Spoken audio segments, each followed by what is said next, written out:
assister à cette présentation sur AKS. Je me présente, je m'appelle Thomas Ranou, je suis architecte pour une ESN plutôt connue. C'est la deuxième présentation que je fais avec le Microsoft User Group de Nantes. Alors la dernière fois, j'avais parlé d'Azure Service Fabric.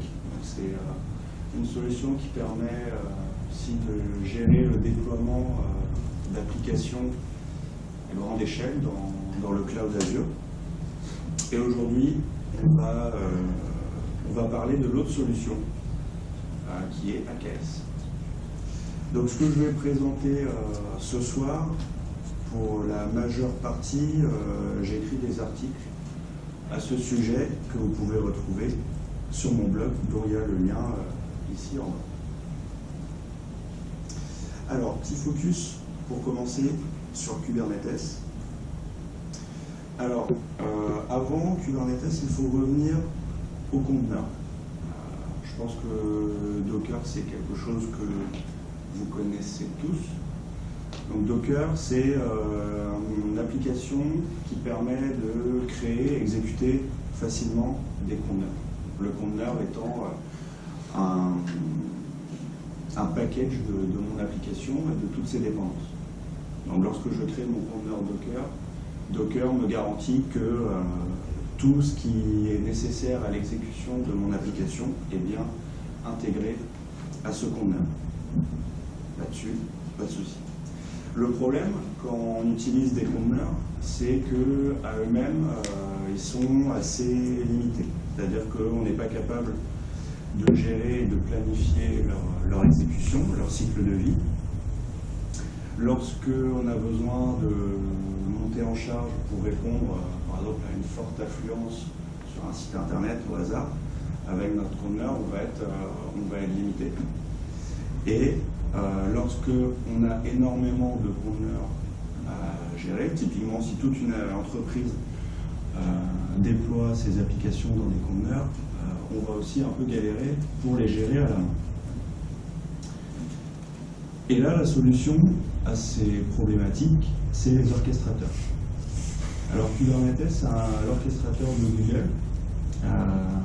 Bonsoir. À la base, Google, ils ont développé un outil pour gérer leur conteneur en production, un outil qui s'appelle Borg. Et suite à l'utilisation de cet outil en interne, ils ont décidé de refaire une réécriture open source et de l'offrir à la Cloud Native Computing Foundation. Donc maintenant, Kubernetes, c'est un programme libre qui est maintenu par qui veut, et notamment par les grandes boîtes de la tech, à savoir Google, Microsoft, Red Hat, pour ne citer que. Il faut savoir que Google, en production, c'est plusieurs millions de conteneurs instanciés chaque semaine. Donc, ça vous situe le niveau de maturité de l'outil. Là-dessus, il n'y a pas de problème. Donc, Kubernetes, qu'est-ce que ça nous permet de faire? Ça nous permet d'automatiser le déploiement et la montée en charge, la réplication de nos conteneurs Docker. Forcément, à travers ça, ça nous garantit une haute disponibilité de nos applications qui sont déployées dans les conteneurs. Qui dit montée en charge dit load balancing sur ces conteneurs. Ça, c'est géré nativement. Il nous offre également la détection de problèmes, c'est-à-dire que si mon conteneur, tout à coup, il ne répond plus, il a planté, Kubernetes va être capable de me killer mon conteneur et de m'en redémarrer un autre automatiquement. Et ça passe par une fonctionnalité qui est très pratique, que j'ai notée comme étant la définition d'un état attendu. Ce que je veux dire par là, c'est qu'on va pouvoir dire à Kubernetes, je veux tant de conteneurs basés sur cette image Docker. À un instant T, je veux qu'il y en ait toujours, admettons, 3 qui tournent tout le temps. Et au niveau scalabilité, suivant la montée en charge, je veux pouvoir aller jusqu'à 10. Donc ça, c'est des instructions qui passent par un fichier YAML qu'on donne à Kubernetes, et derrière, c'est lui qui se débrouille pour nous garantir cet état stable du système. L'architecture de Kubernetes, ça se présente comme ça. On a en vert ce qui s'appelle le master. Donc ça, c'est si vous voulez, c'est la partie qui pilote en fait, tout ce qu'il va y avoir en dessous, en bleu, les nodes. Les nodes, ce sont des machines virtuelles et physiques sur lesquelles vont s'exécuter nos conteneurs. Et nos conteneurs, ils vont s'exécuter dans les pods, petites briques qui sont là en bas. Donc, nous, ce qui va nous intéresser principalement aujourd'hui, grâce à Azure, c'est la partie en bleu. Je vais vous expliquer pourquoi. Donc, Azure, qu'est-ce que ça vient faire là-dedans? Microsoft propose maintenant une offre managée Kubernetes qui s'appelle Azure Kubernetes Services. Historiquement, Microsoft a commencé en proposant une solution qui s'appelle ACS, Azure Container Service. Et à l'époque, ils offraient la possibilité d'avoir comme orchestrateur soit Kubernetes, DCOS ou Swarm. Maintenant, Kubernetes est devenu tellement incontournable sur le marché qu'ils ont décidé de proposer uniquement cette solution-là, qui est Azure Kubernetes Service, en la rendant au passage un petit peu plus accessible. Donc, en fait, ce que nous propose Microsoft ici, c'est de gérer pour nous la partie en vert. Donc, le master, ce qui pilote vraiment mon orchestrateur, va être géré par Azure. Donc, ça veut dire que Azure me garantit une haute disponibilité de mon cluster. Vu que c'est du cloud, il me garantit une scalabilité à grande échelle, mais cette fois-ci, c'est plutôt sur nos nodes. D'accord? Donc, si on a besoin de 50 VM pour faire tourner nos applis, a priori, il n'y a pas trop de problème, on les aura, nos VM. Ce qui va changer à la fin du mois, ce sera le prix, mais là, c'est un autre problème. AKS nous offre également la gestion des mises à jour de notre cluster Kubernetes. En cas de sortie de version, on exécute la commande qui va bien pour monter de version, et derrière, c'est Azure qui s'en occupe pour nous. Et il nous offre également une solution native pour le monitoring de mon cluster et des applications qui sont déployées dedans. Alors, nativement, c'est-à-dire si on ne fait rien de particulier, Microsoft nous offre un SLA de 99,9%. Donc ça, c'est l'offre de base. On peut aller plus haut. On peut utiliser ce qui s'appelle les Availability Set.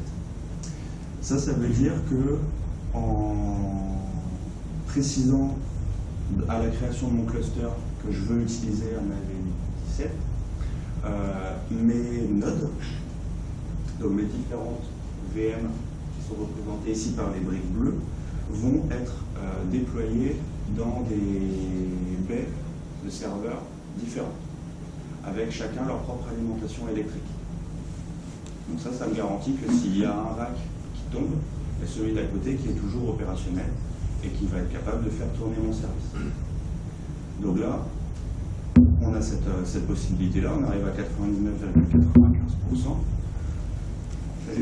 Ça nous propose une indisponibilité à l'année d'une 12aine d'heures environ. Ce qui est déjà quand même plutôt pas mal. On peut aller plus loin avec les availability zones. Et là, ce que Microsoft nous propose, c'est carrément d'avoir les nodes déployés sur des data centers différents. Azure, ça fonctionne avec des régions. Donc on a par exemple la région France-Centre qui est à Paris. Cette région France-Centre, il y a 3 data centers pour l'alimenter. Et là, je vais pouvoir dire que chaque node, je le déploie sur un data center différent. Donc là, avant qu'il y ait les 3 data centers de ma région France-Centre d'indisponibles, il va falloir quand même un sacré souci chez Microsoft. Et un SLA de 99,99, c'est 6 minutes d'indisponibilité par an. Donc là, on est plutôt pas mal. Alors, la démo. On va faire pas mal de choses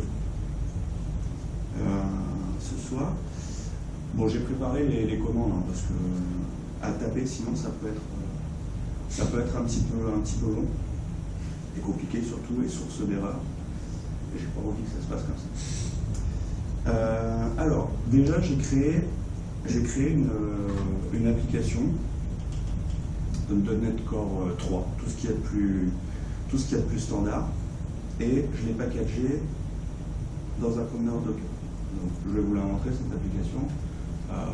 C'est pas là que se situe l'intérêt de la présentation. Je vous avoue, j'ai fait créer une nouvelle solution, Visual Studio, et j'ai changé le titre quand même sur la page d'accueil, parce que bon, il faut être sérieux. Hop, localhost. Et voilà. Merci à tous. Bonne soirée. Donc j'ai mon application, donc j'ai créé une belle image Docker pour la stocker, qui s'appelle Web App Meetup. Okay. Donc maintenant, ce qu'on va faire, on va commencer à jouer avec Azure, et l'idée c'est que cette image de conteneur Docker, je vais la pousser dans ce qui s'appelle une container registry, qui va me permettre de stocker toutes mes images. Et l'idée ensuite, ce sera que lorsque je vais faire le déploiement vers mon cluster Kubernetes, il va aller récupérer cette image dans cette registry. Ok ? Alors, pour donc provisionner ma registry et mon cluster, on a besoin de ce qui s'appelle un groupe de ressources. Un groupe de ressources, c'est un dossier virtuel dans Azure, pour lequel on va stocker tout ce qu'on déploie. Donc là, je vais créer un ressource groupe qui s'appelle démo. Voilà. Et je l'envoie aux États-Unis. J'aurais pu choisir autre chose, mais il faut bien faire attention lorsqu'on déploie des choses dans Azure à faire gaffe de la disponibilité des solutions suivant les régions. On ne peut pas tout faire, il faut bien vérifier. Donc là, il m'a créé ma ressource groupe, il n'y a pas de souci. Et maintenant, je vais créer ma container registrée. Donc la solution qui va stocker nos images. Donc, la solution c'est Azure Container Registry, donc ACR, et je l'envoie dans mon ressource groupe démo, et je vais l'appeler Container Registry. Ce qu'il y a écrit ici, c'est le niveau de l'offre, au sens possibilité et forcément tarifaire. Donc là, moi je prends l'offre de base, ça veut dire que je pourrais stocker, il me semble que c'est 10 images dans ma registry. Mais bon, ce sera suffisant pour ce soir. Si je voulais stocker plus que 10, évidemment, dans un contexte d'entreprise, là, il va falloir souscrire à une autre offre et bien sûr la payer à la fin du mois. Je crée ma container registry. Ça va plutôt vite. Hop. Là, je suis sur le portail Azure et on va voir, voilà, mon ressource groupe, il apparaît ici, démo, et ma container registry va arriver également. Et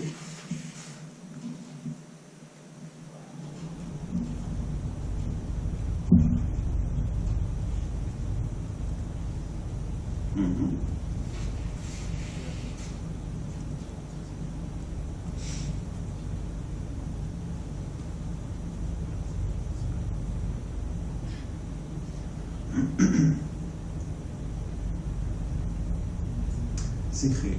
Donc, ici, actualiser, s'il veut bien, elle va arriver également.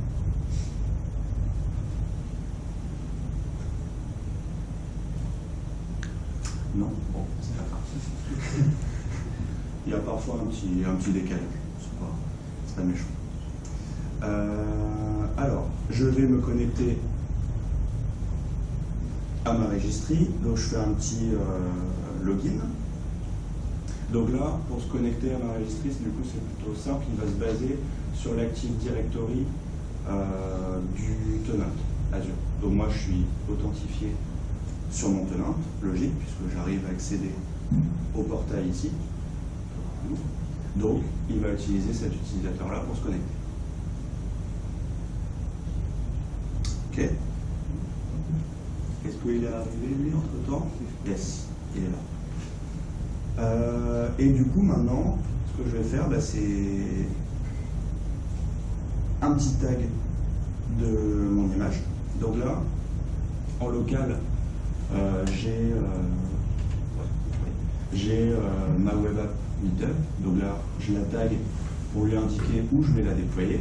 Donc je la déploie bien sur container registry mug.azure CR et je l'appelle, mon image, je l'appelle web app Kubernetes version 1.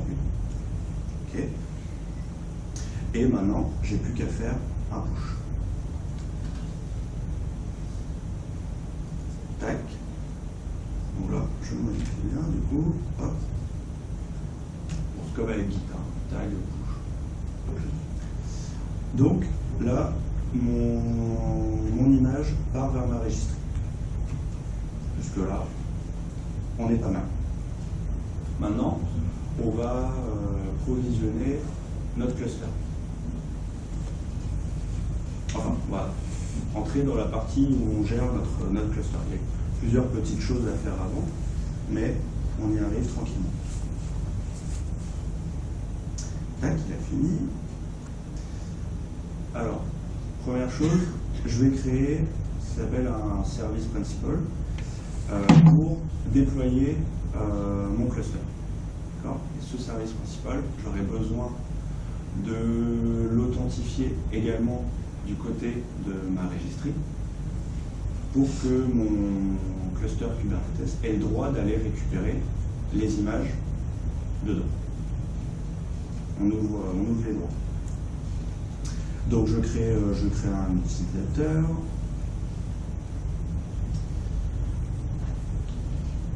Ok, donc voilà, mon utilisateur est là. Bon, dans la vraie vie, on va plutôt gérer des utilisateurs au niveau de ce tenant et puis associer aux solutions des droits pour chaque utilisateur.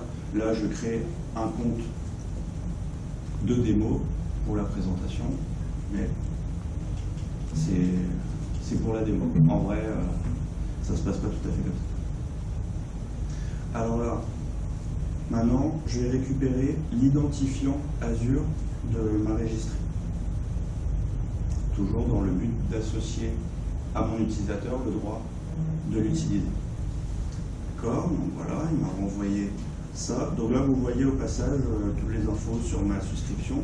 Ça, c'est le lien logique vers ma registry Azure. Tac. Alors là, vous voyez, je vais attribuer des droits. Je prépare ma petite commande.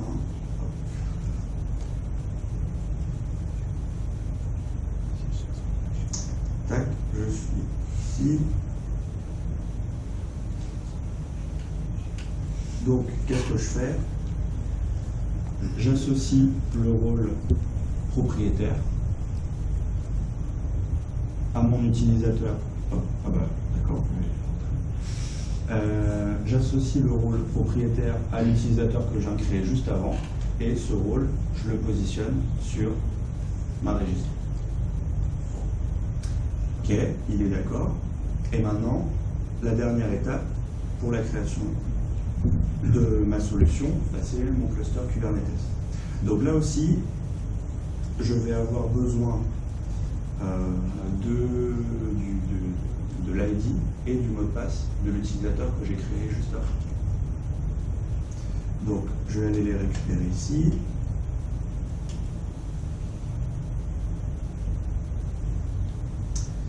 Tac, service principal, c'est lui. Et mon mot de passe, c'est celui-là. Tac. Et je le mets ici. Hop là. Client secret. Bon, je vous explique la commande juste après. Hop. Si j'arrive à faire le coup. Hop. Ok. Tac. Donc là, AZ, hop, je l'exécute parce que ça prend un petit peu de temps. Donc là, je fais un AKS create, d'accord. Je le positionne dans le ressource démo. J'appelle mon cluster myAKS cluster. Je demande 3 nodes. Vous vous rappelez les briques bleues que vous voyez tout à l'heure. Et je lui dis que le propriétaire de ce cluster, c'est l'utilisateur que je viens de créer juste avant, utilisateur qui a donc le droit d'aller récupérer des images Docker dans ma registry. Qu'est-ce que j'ai d'autre? Générer SSH key, ça c'est pour pouvoir se connecter via Putty par exemple à mes machines, ça peut être bien utile.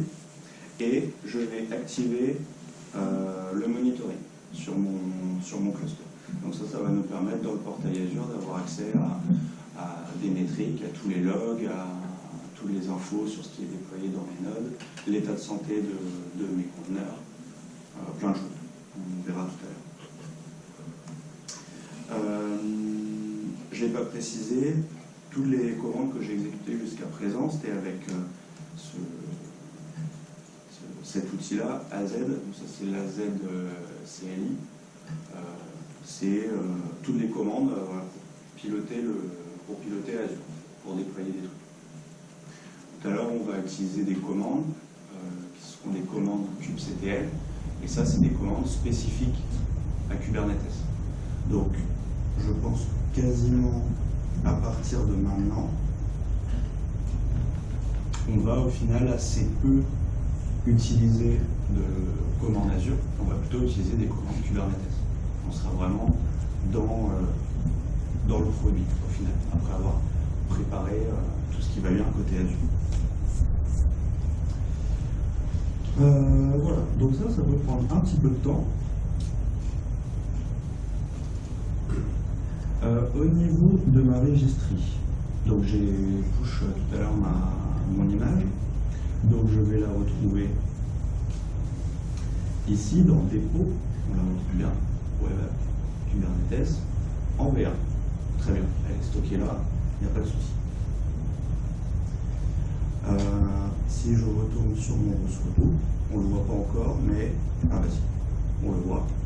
myAKS cluster, et lui, il est en création. On va attendre un peu. Alors le temps de création peut osciller. Cet après-midi, quand j'ai fait un test, ça a mis 10 minutes.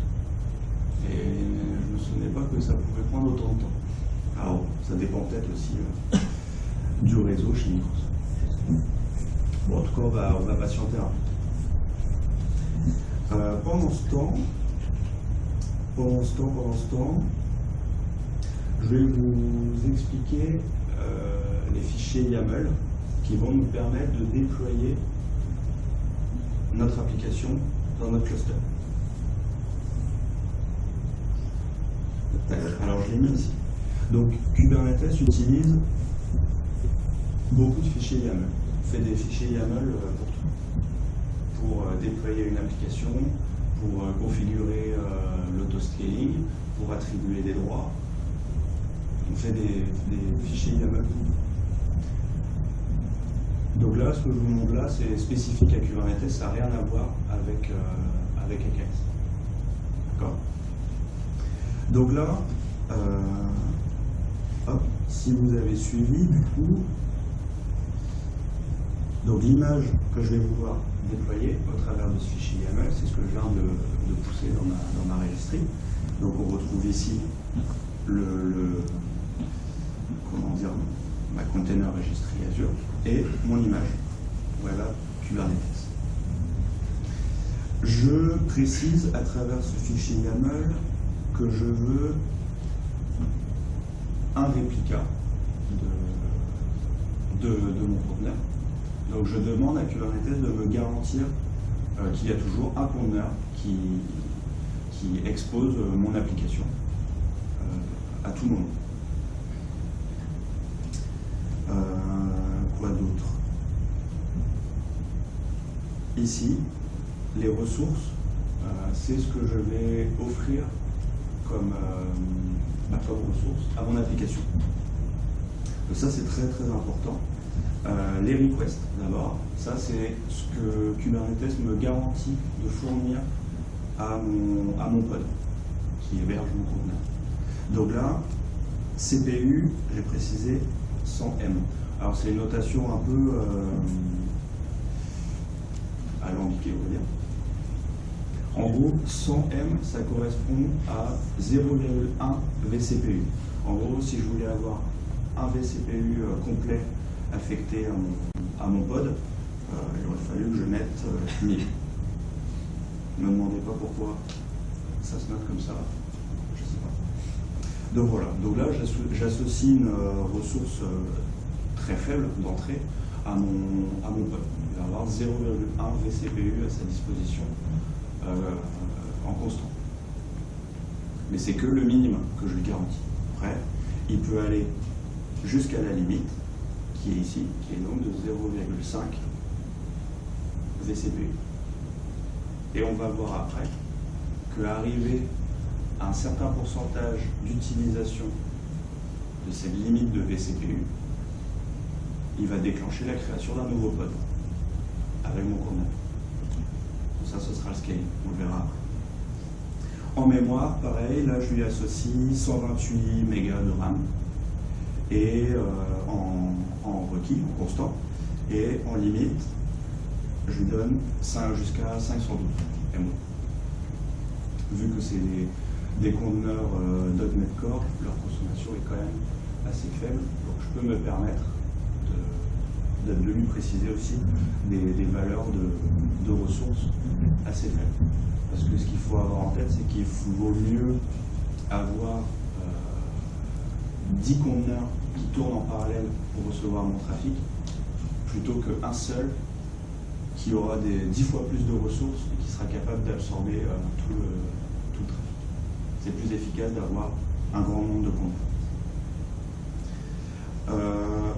En parallèle de mon application que je déploie, donc qui est toute cette partie-ci, je vais également demander le déploiement d'un service de type load balancer. Le load balancer, il va exposer le port 80 qui va router vers le port 80 de mon conteneur, ce qui me donne accès à mon application de l'extérieur. Alors, est-ce qu'il a... Non. Donc il faut que je meuble encore un peu.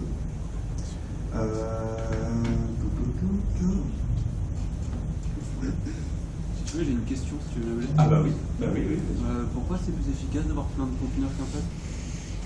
Pourquoi c'est plus efficace? Désolé. Pourquoi c'est plus efficace?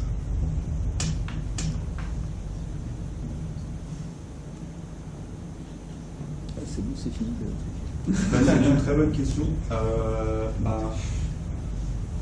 Je t'avoue que... Si tu as mal codé, ça te permet d'avoir du multithread vu que tu as plusieurs applications. C'est-à-dire Mais que tout est mauvais codé.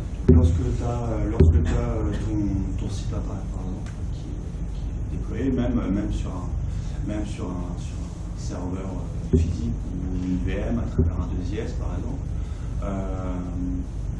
c'est toujours... en termes de haute disponibilité, c'est toujours préférable d'avoir plusieurs points d'entrée à ton service. Donc là, en tout cas dans les précaux, Kubernetes conseille d'avoir un grand nombre de pods qui peuvent recevoir le trafic de l'extérieur vers ton application et que chaque pod avec ses ressources soit sollicité un minimum, plutôt que ce soit un seul pod qui a 15 vCPU et 64 Go de RAM qui absorbe tout. En termes de latence réseau, tu vas toujours y gagner si ton flux est redirigé vers plein d'applications. Pareil, si tu n'en as qu'une seule, ton pod il récupère trop de trafic, il crache, bon, bah, ton application elle est morte, quoi, elle est plus accessible. Là, ton flux il va être redirigé vers les autres, et pour les utilisateurs, c'est transparent. J'ai une autre question. Ouais, vas-y, bah, de toute façon, vas-y. Je t'en prie. Tu dis que le load balancer, donc du coup, il va recevoir les données sur le port 80. Ouais. Et il va balancer sur le port 80 du pod. Ouais. C'est-à-dire que chaque pod a des ports disponibles. Ah bah après ça c'est à toi de le configurer là.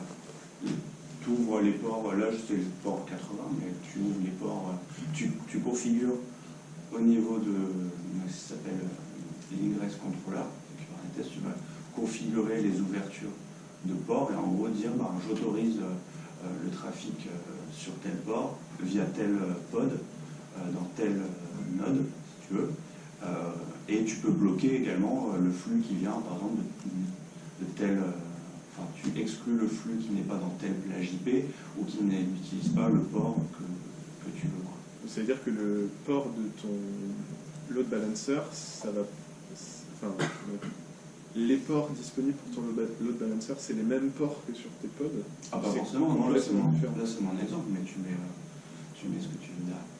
Après, ce qui peut être pas mal en termes d'architecture, c'est d'avoir de bloquer, par exemple, l'accès à ton cluster de l'extérieur.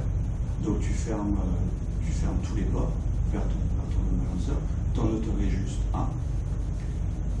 Et ce port-là, il a une seule autorisation de flux, c'est un flux depuis une solution d'API management, par exemple, et c'est elle qui est ouverte vers l'extérieur. Ça, ton cluster, il est attaquable par un seul port, une seule plage IP, celle de ta solution d'API management. Et pour tout le reste du monde, elle est invisible. Ça te va? Et bien tant mieux, parce que mon cluster est prêt. Donc si je regarde ici, tac, actualiser, voilà, il n'est plus en création, il est prêt. Donc version de Kubernetes 1.12. Donc j'ai un pool de nœuds, ce pool contenant 3 nodes. Si vous avez suivi, c'est ce que j'ai demandé. Donc basiquement ce sont des ce sont des machines standards Azure, des S2V2. Et si je regarde, où est-ce que c'est? Ce sont des machines qui ont, c'est 2 vCPU et 6 Go de RAM, quelque chose comme ça. Ah, donc 2 vCPU et 7 Go de mémoire, donc par node, donc par brique bleue. Ici, j'ai 2 vCPU dédiés et 7 Go de RAM. Donc, quand on fait monter à l'échelle, au niveau des nodes, on commence à avoir une puissance de calcul plutôt confortable. Donc là, j'ai demandé un type de machine standard, à savoir que si j'ai besoin d'une puissance de calcul GPU, par exemple, on prend ce cas-là, c'est pas ce que je veux calculer dans mon conteneur, mais si je veux des VM Azure avec par exemple un GPU pour faire beaucoup de calculs vidéo, ben, je peux le préciser. Là j'ai demandé des machines standards, donc j'ai rien précisé, donc j'ai des machines standards, mais si j'ai envie, je peux demander des machines un petit peu plus spécifiques. Des machines avec beaucoup de RAM, beaucoup de vCPU, c'est possible. Donc au total, il me dit que j'ai 6 vCPU et 21 Go de RAM à disposition dans mon cluster.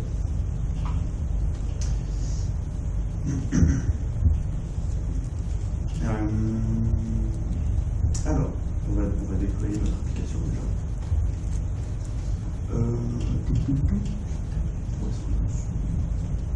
Alors, pour pouvoir effectuer des actions depuis mon poste vers mon cluster, il faut que je récupère d'abord en local une sorte de contexte.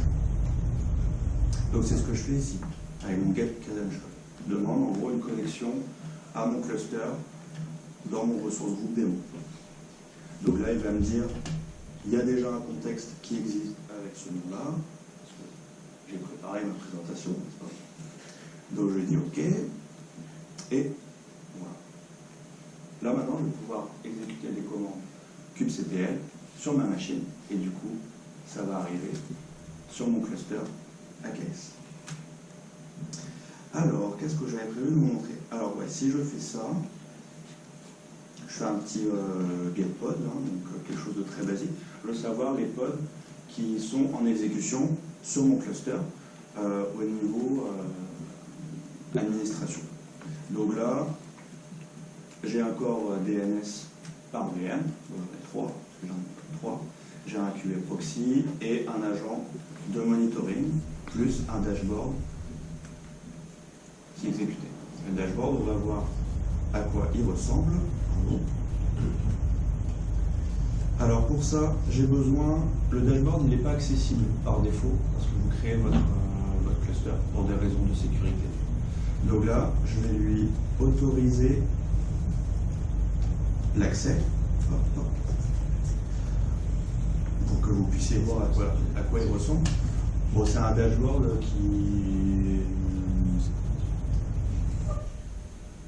qui a le mérite d'exister.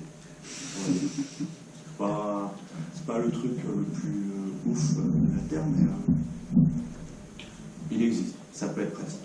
Et si je veux y accéder, je fais ça, un AKS browse. Et comme mon contexte local, c'est mon cluster à distance, lui il sait qu'il doit m'ouvrir le dashboard de mon cluster. Donc là, il fait un port forwarding entre mon PC et le cluster, qui fait une sorte de tunnel, et pouf, il m'affiche sur un IP local les infos de mon cluster à distance. Donc vous voyez, c'est assez sommaire, mais bon, ça existe. Alors, on va y déployer une application, ce sera plus facile. Donc ce que je vais faire, quand on fait l'ouverture du dashboard, lui après il est bloqué. Donc, on va utiliser un vide PowerShell, ici, tac, tac,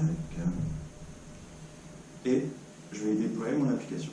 Donc pour déployer une appli, on fait kubectl apply, et là je mets le chemin de mon fichier YAML. Allez, c'était pas mal ça. Deploy, voilà. Le fichier YAML que je vous ai montré juste avant, là je l'applique sur mon cluster.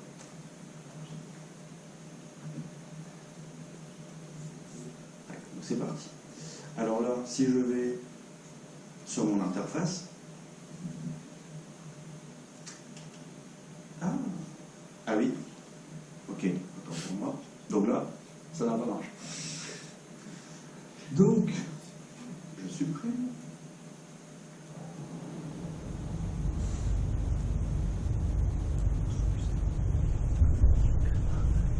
Qu'est-ce qu'il a dans mon fichier? Deploy, je ne l'avais pas enregistré. Je ne l'avais pas enregistré, container registry, ok, c'est bon. Tac.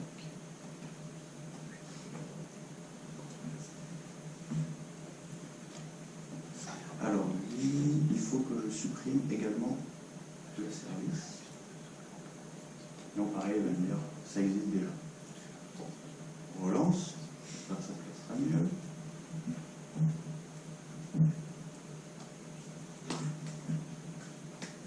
Déploiement en cours.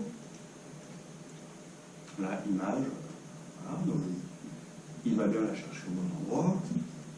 Il faut rafraîchir. Il ne le fait pas tout seul. Et voilà, c'est déployé. Donc, j'ai mon déploiement que j'ai demandé, ST Web Site. Donc, il m'a créé un pod, parce que je lui ai demandé un pod, ce que je vous ai montré ici tout à l'heure. C'était lequel? Ah ben je l'ai fermé, dommage.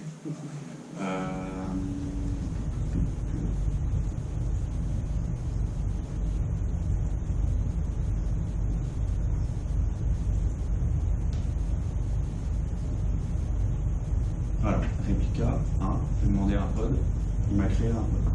Très bien. Et il me crée également un service ici, c'est en cours. Et là, dans External Endpoint, on va voir l'IP que va m'attribuer le load balancer que j'ai demandé de créer et qui va rediriger vers mon pod, le 80-80 qui est précisé dans le load balancer et dans le pod. Et ben c'est grâce à l'URL qui va m'afficher ici que ça va fonctionner.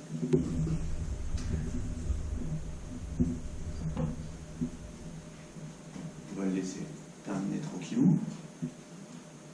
Dans l'interface du portail Container Monitor, maintenant que j'ai fait un déploiement, je vais avoir quelques petits trucs intéressants à vous montrer. Donc ici on a une interface de monitoring, hein. Donc on va avoir un certain nombre de graphiques d'utilisation. Là forcément je viens juste de créer mon cluster, donc il n'y a pas grand chose à montrer au niveau courbe. Ici j'ai un onglet intégrité, voilà, qui m'informe que tout va bien sur mon cluster pour le moment. Donc ça c'est au niveau master, que le master est opérationnel. Au niveau de mes nodes, qu'est-ce que je vois? Je vois que j'en ai 3. Et si je déplie, je peux voir tout ce qui est déployé sur chaque node.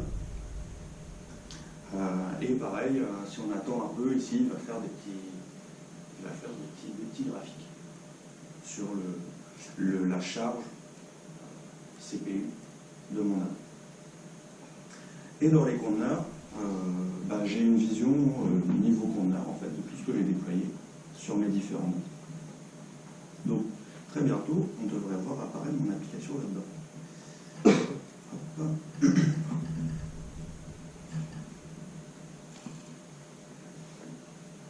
Tac, voilà. Donc là il a fini de déployer mon pod, mon load balancer et il est accessible en théorie via cette URL. Hello, voilà, je me moque pas de vous. Mon appli, elle est là, elle est dispo sur Internet. Alors ensuite,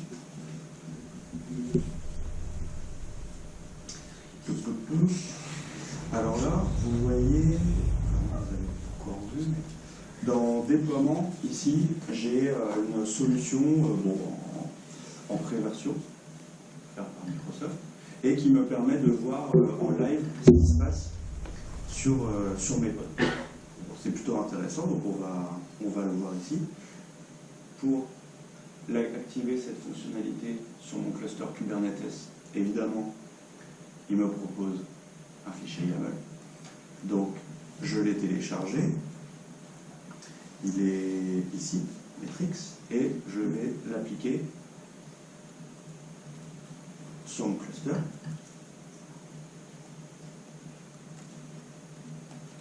Hop. Donc là, ça marchait pas. Je reviens et hop, ça marche. Donc là, ce qui va nous intéresser, c'est de voir ce qui se passe au niveau de notre application. Donc, qui est ici, ASP Web Site. Donc là, je vais voir les données dynamiques. Et là, je vais avoir les logs en live de ce qui se passe au niveau de mon déploiement. Donc là, on n'est même pas au niveau d'un pod ou d'un conteneur ou d'un node, on est à un niveau serveur. service ASP WebSync, donc lui, il va me loguer tout ce qui se passe au niveau de ce service-là, peu importe l'endroit où il est exécuté. Si je veux avoir des logs sur un conteneur, je me positionne sur mon conteneur, donc il est là. Et là, pareil, je fais voir les données dynamiques, pardon. Et là, je vais avoir, je peux pas mettre plus. Là, je vais avoir les logs spécifiques à ce pod, à ce conteneur. Ok. Vous vous rappelez tout à l'heure, j'ai demandé un conteneur, donc Kubernetes est censé me garantir que ce conteneur, enfin qu'un conteneur en tout cas hébergeant mon application est toujours actif. Ça veut dire que si je fais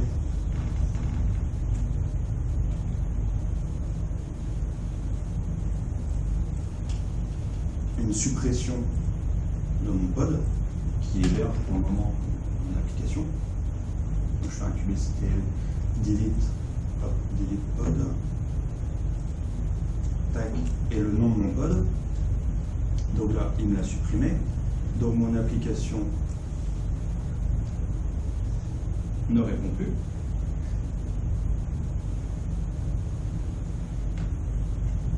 Mais, enfin voilà, ça ne répond plus. Et là derrière, Kubernetes est en train de me réinstancier un pod pour héberger mon application. Voilà, il a fini.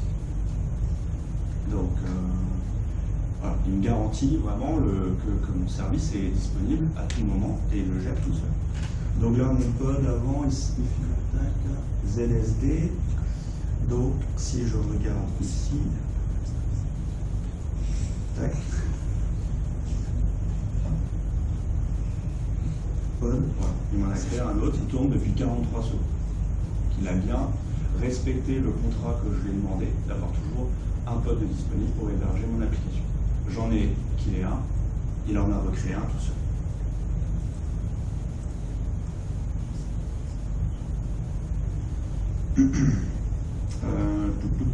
Alors maintenant, ce qu'on va voir, c'est la fonctionnalité la plus intéressante dans Kubernetes, c'est ce qui justifie que vous ayez besoin de créer et d'administrer un cluster, c'est l'autoscaling. Donc la possibilité, la capacité de Kubernetes à monter en charge automatiquement suivant les sollicitations. Donc, typiquement, maintenant, pourquoi les sites de e-commerce résistent plutôt bien au Black Friday, c'est parce qu'il y a ce genre de service derrière. Et que donc leur application elle se scale automatiquement et augmentée suivant la demande. Donc en entreprise, cas d'usage intéressant, si vous avez un service, par exemple, de saisie des temps, allons-y, vous avez vos 10 millions d'utilisateurs, votre service de saisie des temps, il y a des chances qu'en journée, il soit très peu utilisé, mais par contre, à la fin de la journée, voilà, ou le vendredi, quand tout le monde vient saisir ses temps, là, votre service peut être très sollicité et avoir besoin de monter en charge. À côté de ça, le reste du temps, il n'est jamais utilisé, donc ça ne sert à rien d'avoir 10 instances de votre conteneur, de votre application, exécutées en même temps.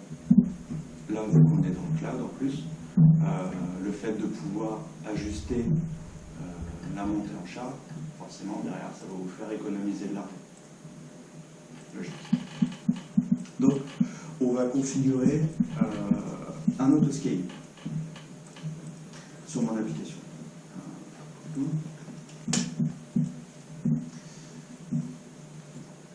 Donc la commande, c'est un kubectl autoscale.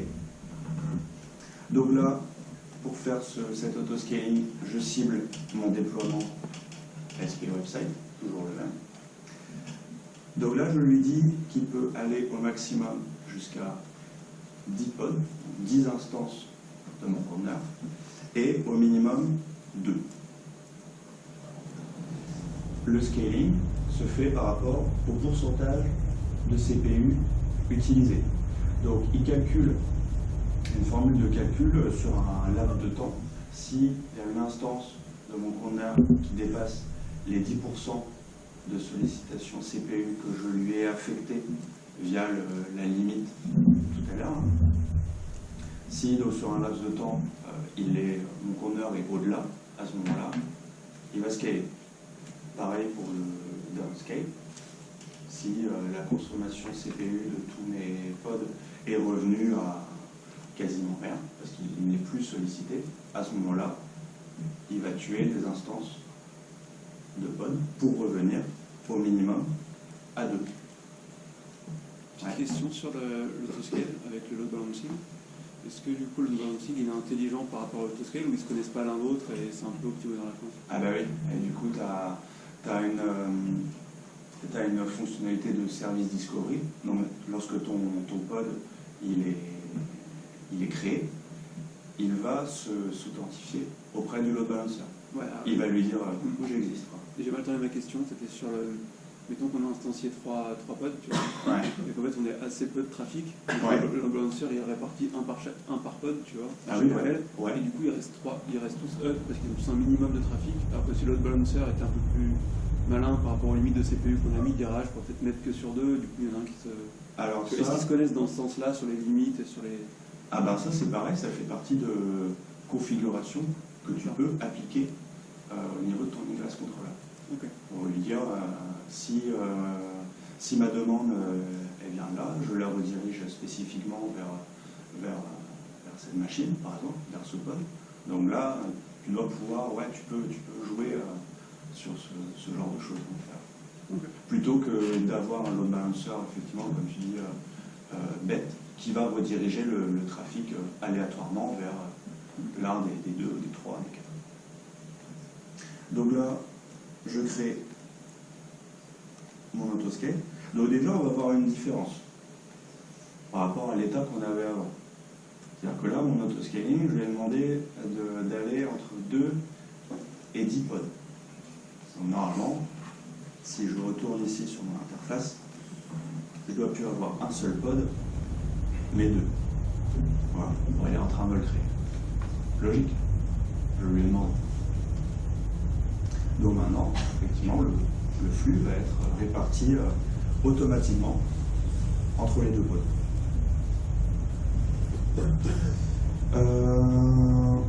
La commande qui permet de visualiser les autoscaling qui ont été configurés sur un cluster, c'est tout ça. C'est qctl get HPA, horizontal pod autoscaler. Donc là, on voit que j'ai un autoscaling défini sur mon service. Je vais aller entre 2 et 10 pods. Actuellement, j'ai 2 réplicas de mon pod sur mon cluster. Et je suis à, au global, 2% d'utilisation CPU de mon déploiement. Si on regarde sur notre portail Azure, ASP Website, on voit bien que lui aussi il est en phase. Et ici dans les événements, voilà, on retrouve horizontal pod autoscaler.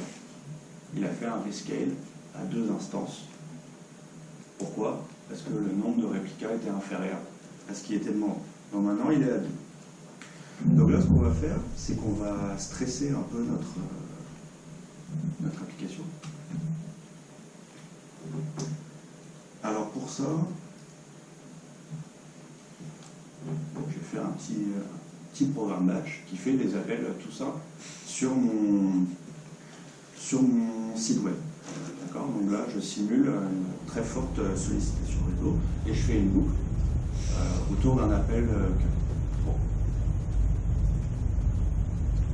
Je vous avoue que l'intérêt de la présentation n'est pas forcément là non plus. Et du coup, je vais exécuter mon programme.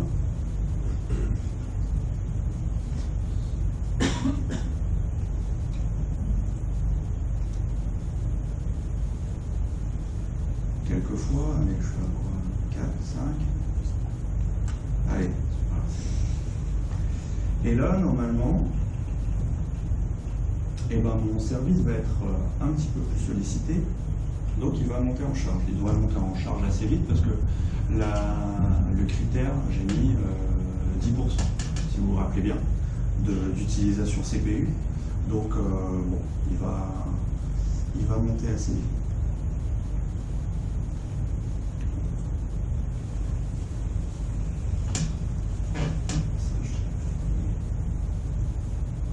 Lui, pour l'instant, heureusement.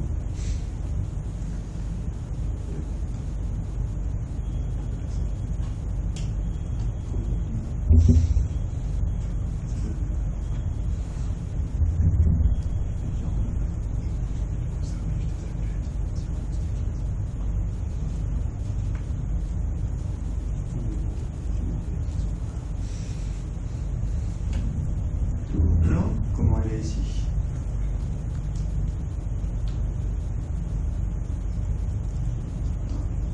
« 5%, elle est montée un peu. Bon, normalement, ça va beaucoup plus vite.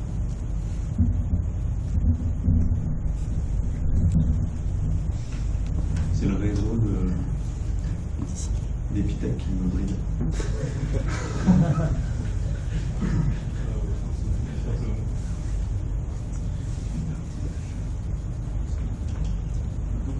On va le laisser tourner un peu. On verra tout à l'heure. Qu'est-ce que je voulais vous montrer d'autre? Pour l'instant, je vais vous montrer une autre façon de configurer l'autoscaling. Là, on l'a fait via une commande QCTR, tout ce qui est plus classique. Pardon. Pour faire ça, je peux également faire, devinez quoi, un fichier YAML. Donc, un fichier YAML pour demander un autoscaling, ça ressemble à quoi?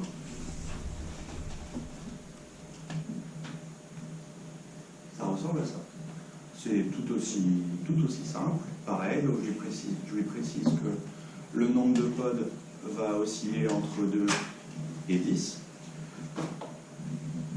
Cette condition, je l'exécute sur mon service ASP Website. Et là, je l'ai configuré pour qu'il joue par rapport à la sollicitation en RAM. Voilà. Mais si j'avais voulu faire la même chose que tout à l'heure, j'aurais mis CPU, target average value 10, et là du coup c'est 10%. Et on arrive, si j'applique ce fichier YAML, j'arrive à la même chose que ce que j'ai fait avant. Alors, qu'est-ce que...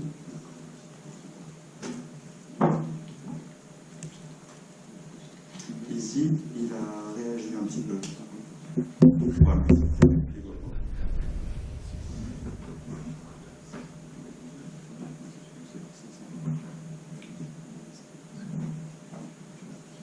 Est-ce que je ne me suis pas trompé quelque part?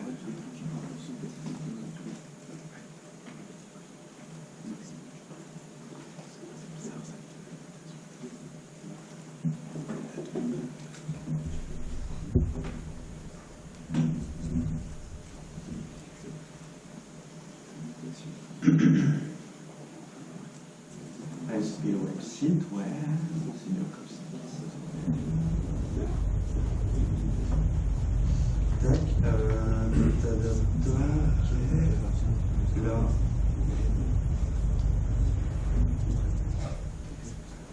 Autoscale déploiement, ASP Website, ok.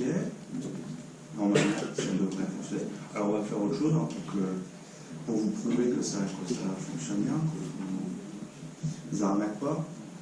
On va faire un QCTL 8 HPA ASP Website. Donc là, je supprime mon autoscaling et je vais le recréer avec une sollicitation CPU à 1%. Donc là en théorie, ça devrait mieux.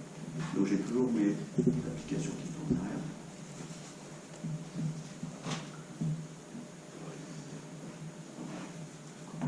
Le temps qui s'initialise, bon là, il va en théorie péter un câble et instancier direct mes 10 combats, enfin mes 10 pods, j'espère.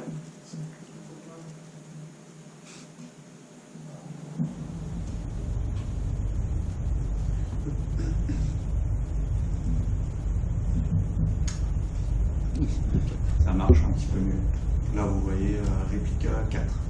Donc là, si je vais ici,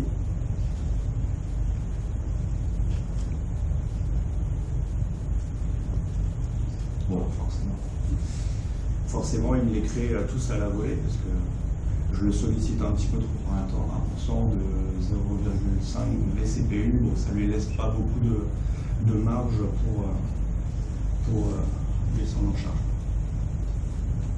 Tac, si je reviens ici, tac, donc il est passé de 2 à 4 à 8. Voilà. Donc là, derrière mon URL ici, je vais avoir très rapidement 10 pods qui répondent pour répondre à la charge. Voilà. Donc ça, c'est très intéressant. Et du coup, si je coupe, si je les coupe tous, forcément, mon service ne sera plus sollicité et le nombre de pods va redescendre un par un, tranquillement.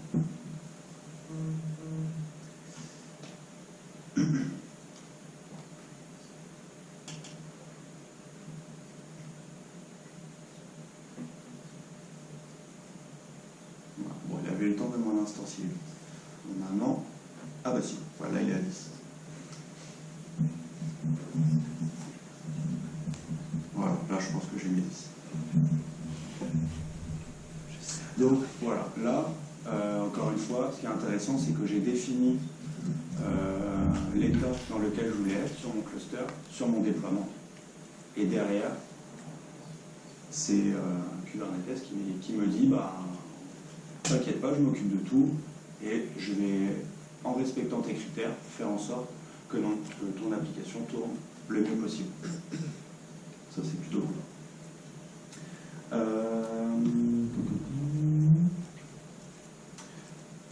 Autre chose intéressante sur le portail Azure, et ensuite on aura fini pour la démo, c'est les logs. Afficher des logs, on en avait parlé tout à l'heure. Ça se passe via cette interface et Azure me permet de faire des pseudo-requêtes, format leak, si vous connaissez. Donc je peux faire des requêtes sur mes journaux de log. Et vu qu'il y en a un certain nombre, ça peut être très pratique. L'interface est un petit peu austère, je vous avoue, mais ça se passe plutôt bien. On fait notre petite requête ici, je l'exécute, et là, il me récupère les logs suivant ce que je lui ai demandé comme critère. Ça va pas mal se rapprocher d'un ELK, enfin d'un Kibana, si vous connaissez. Donc la partie récupération et stockage des logs va être gérée par Azure Monitor et la présentation, voilà, ça se fait dans cet écran. Et voilà pour la démo. Il semble que j'ai tout dit. Ouais. Juste un truc, tu parlais de Kibana, il y a moyen d'avoir des API pour chercher tes logs, du coup les télécharger sur des serveurs, des trucs comme ça. Ouais. On va en parler juste après. Ça tombe bien. Tac, démo. Alors, pour aller plus loin, les trucs du coup que je ne vous ai pas montré dans la démo, on va finir là-dessus rapidement. Des fonctionnalités de Kubernetes qui sont intéressantes à mettre en œuvre dans un contexte un petit peu plus concret que ce soir. Je vais vous parler des liveness probes. Ça, c'est quelque chose de très intéressant. C'est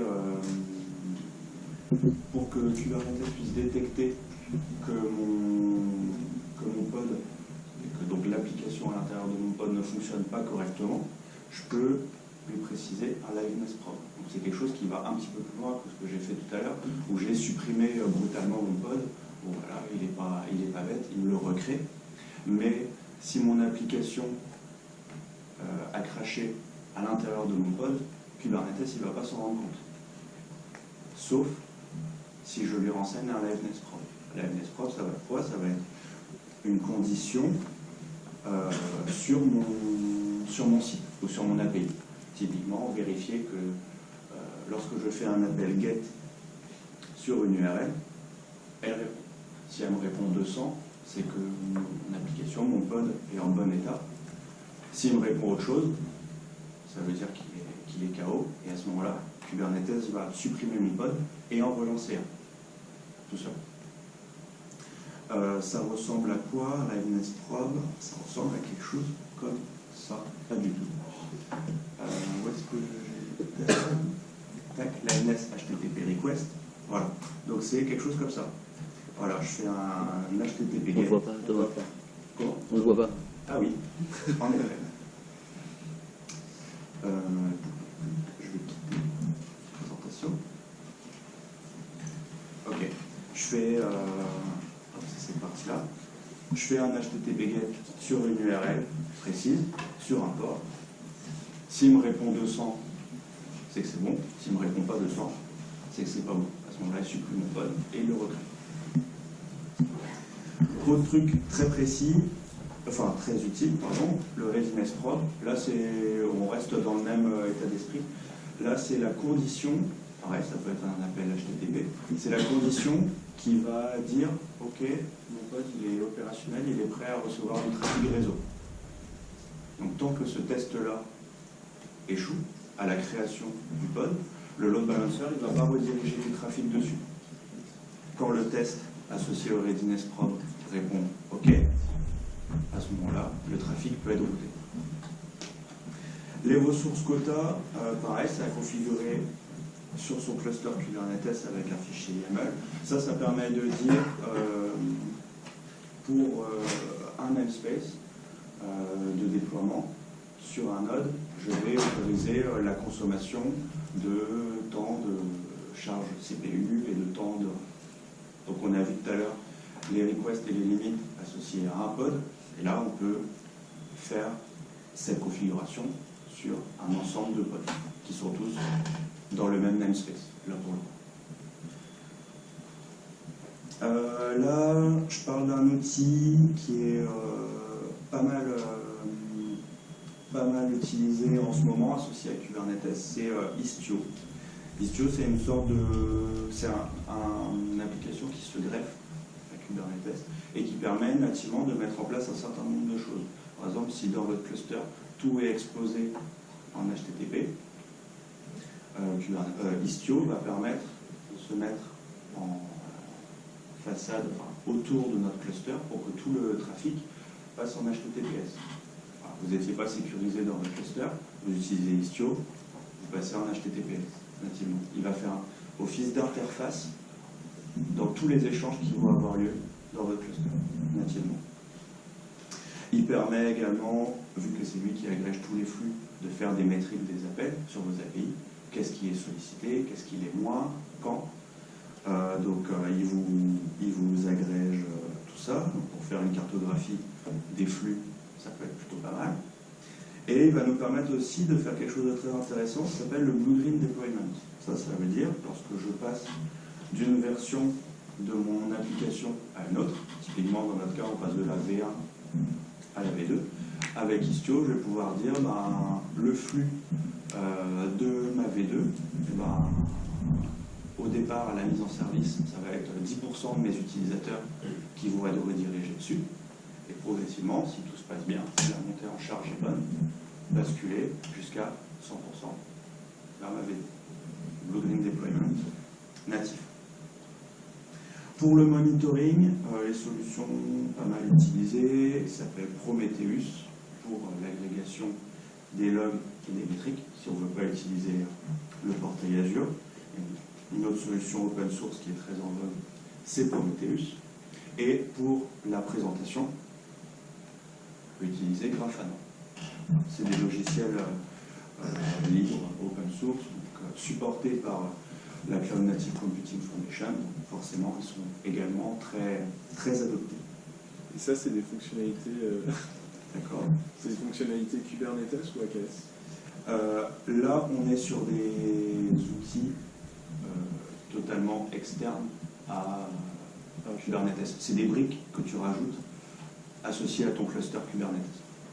Les Istio, Prometheus et Grafana, c'est d'autres produits que tu rajoutes associés à ton Kubernetes.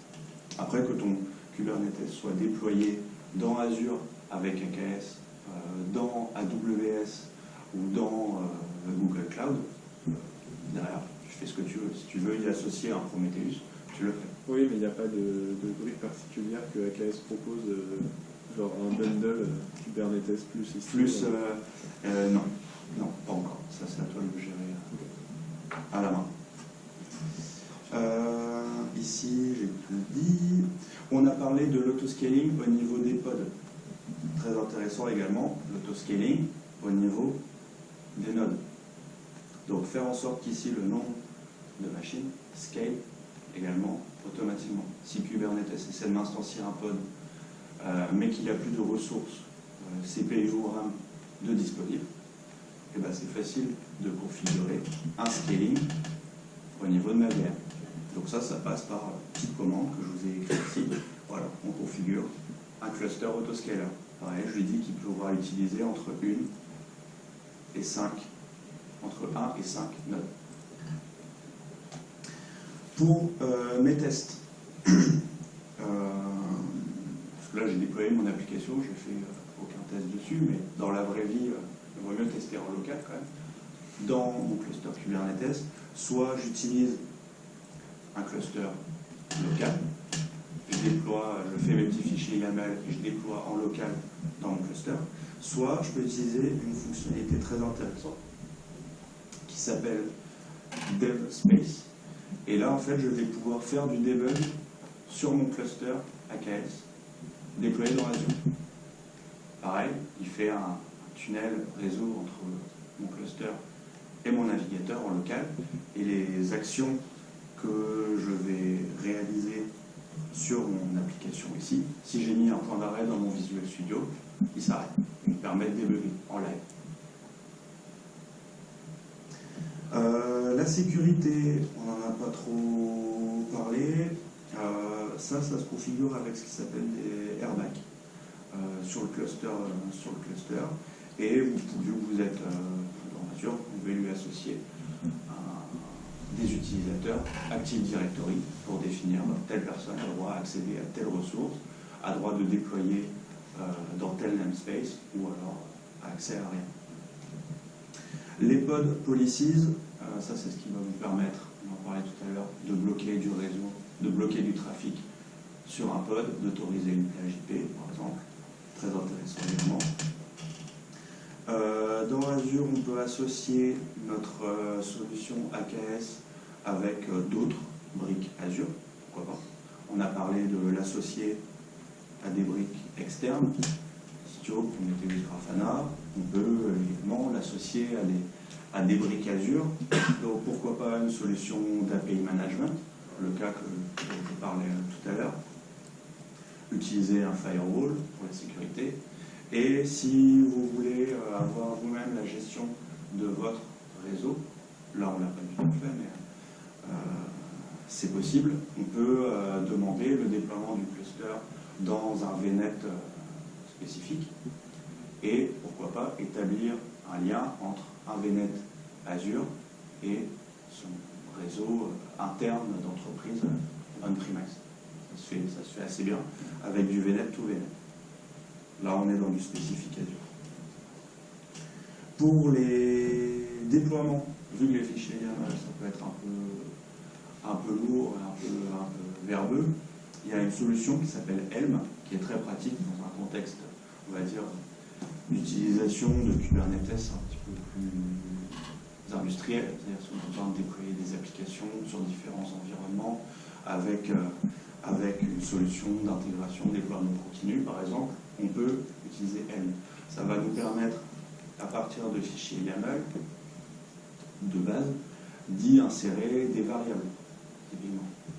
Des variables qui vont être poussées par notre solution d'intégration, déploiement continu. Qui pourrait être Azure DevOps, par exemple. Il y a des templates dans Azure DevOps qui existent pour piloter facilement son cluster Kubernetes dans AKS. La relation entre les produits Microsoft en général est toujours assez bien faite. Ce cas-là n'échappe pas à la règle. Et ben, j'ai fini. Et du coup, voilà. En conclusion, bon, c'est un outil qui est quand même assez, qui est puissant, qui est hyper puissant. Mais le problème, c'est en général la courbe d'apprentissage qui est assez sévère. Je pense que certains dans la salle pourront en témoigner. C'est compliqué. Ça se fait, mais faut y passer du temps, quoi. Il y a plein de notions à appréhender, tout ce qu'on a vu sur les déploiements, la montée en charge. Derrière, quand on se rajoute la gestion du réseau, tout ce qui est monitoring, contrôle des accès, bon, il y a du taf. Là, avec AKS, il y a quelque chose qu'on n'a pas à gérer déjà, c'est la disponibilité de notre cluster. Et c'est déjà un grand pas. Parce que du coup, on a besoin de s'occuper que de la partie bleue. Et la partie verte, c'est le cloud qui s'en occupe pour nous. Et ça nous aide déjà pas mal. Merci à tous.